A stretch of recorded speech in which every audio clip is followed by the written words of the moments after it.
Hi everyone and welcome back to my food journey. This is Ruba, and if you're here you must also love home cooking. Home cooking is simply the best. We love cooking for our families, we love cooking for our friends, but over here in my kitchen I simplify the recipes. I make them easy and achievable for you guys to cook at home. And so today I am going to be creating this delicious twist on a Lebanese Knafeh dessert, but I've turned it into a cake. And why I've called it a Knafeh cake is because everyone that tasted it, my friends, my family, all said Knafeh first, so it's going to be the Knafeh dessert. This dessert is super delicious, super easy. It has a few elements, but really simple elements. And today I'm going to guide you step by step as to exactly how to achieve this. And the most important thing for you all to remember is have all your ingredients ready. This is the first element that I'm using. I'm about to show you what we're going to do, and I'm going to take you on this delicious journey of a Knafeh cake. Let's take a look at the ingredients we'll need. This dessert is made in 3 easy steps, and the longest time is actually the time it needs to sit in the fridge. Let's get started by preparing the utter sugar syrup. In a saucepan, combine the sugar and water and a squeeze of lemon and bring to a boil.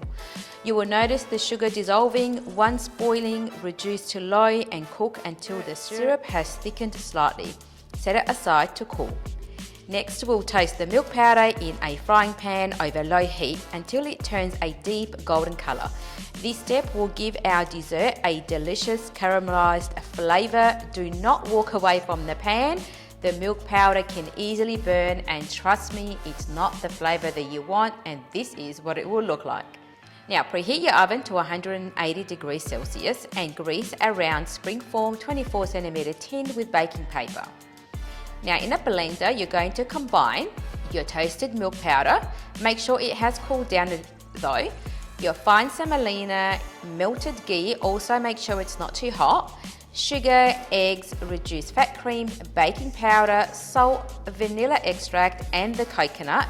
And we're going to blend until well combined. Now we're going to pour half of this mixture into the prepared baking tin and bake for approximately 15 minutes, making sure not to fully bake it. While the base is baking, let's prepare the creamy Ashta filling. In a saucepan, we're going to combine the milk, the double cream, sugar, and corn flour.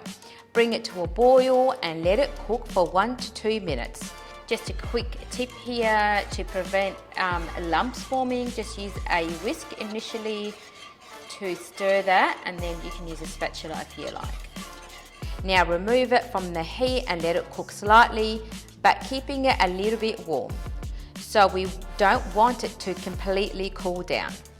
Once the base has cooled slightly, pour your warmish Ashta filling over it. You want the Ashta to be slightly warm but not hot, that it seeps through the base. Now let's revisit the remaining topping mixture we put aside.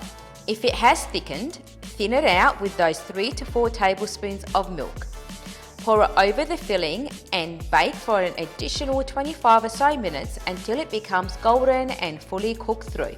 And here's another tip for you, smooth out and make sure you cover those edges.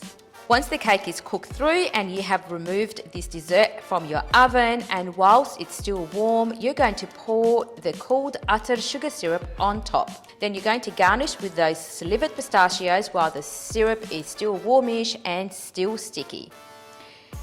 Keep it in the tin and pop it into the fridge and chill for at least 5 hours. Once chilled, remove the dessert from the round baking tin and get ready to indulge in these heavenly flavors of the golden milk Knafeh cake. I love to also dust it with icing sugar and pop some edible flowers on top, and away you go. Thank you so much for watching this irresistible twist on a classic dessert. Don't forget to subscribe to my channel for more mouth-watering homemade recipes.